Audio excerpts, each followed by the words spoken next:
Alors justement, Florent, on va démarrer par vous. La réduction des coûts, vous savez ce que c'est, mais j'imagine que ça ne se décide pas comme ça. Il y a des obstacles qui peuvent se présenter à nous. Et quels sont ces obstacles? J'imagine que ce n'est pas une promenade de santé que de le faire. Exactement. Il y a 2 ans, on a interrogé justement les entreprises sur quels étaient les principaux obstacles dans leur plan de réduction des coûts. Il faut savoir que dans les 5 dernières années, 90% des entreprises disent avoir mis un plan de réduction des coûts en place. Et les principaux obstacles qui reviennent donc le plus souvent, on nous répond le manque de temps, oui, trop de projets et problème de communication en interne. Et c'est vrai que ce manque de temps, trop de projets, c'est quelque chose qu'on retrouve beaucoup dans les sociétés. Pourquoi? Parce que, en fait, on ne se rend pas compte, mais on lance toute une série de projets en même temps.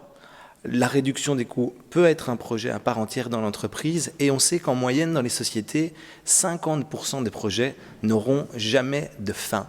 Et c'est ce qui se passe. Parfois, moi, dans des sociétés, je vois des entreprises qui me disent « Voilà, je suis déçu parce qu'on s'est mis autour de la table. Première réunion, bonne volonté, tout le monde était là, on était 10. La réunion suivante, on n'était plus que 5. Et la réunion d'après, j'étais tout seul. » Et c'est vrai que c'est un problème dans les sociétés, c'est que finalement, on part dans beaucoup de projets différents, mais au final, là, un plan de réduction des coûts ne va pas au bout.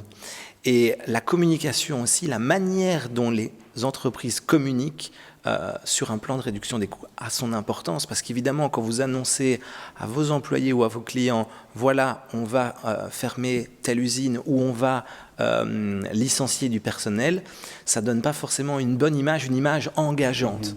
Donc on peut avoir peur pour son emploi. Donc du coup, c'est vraiment important de travailler cette communication.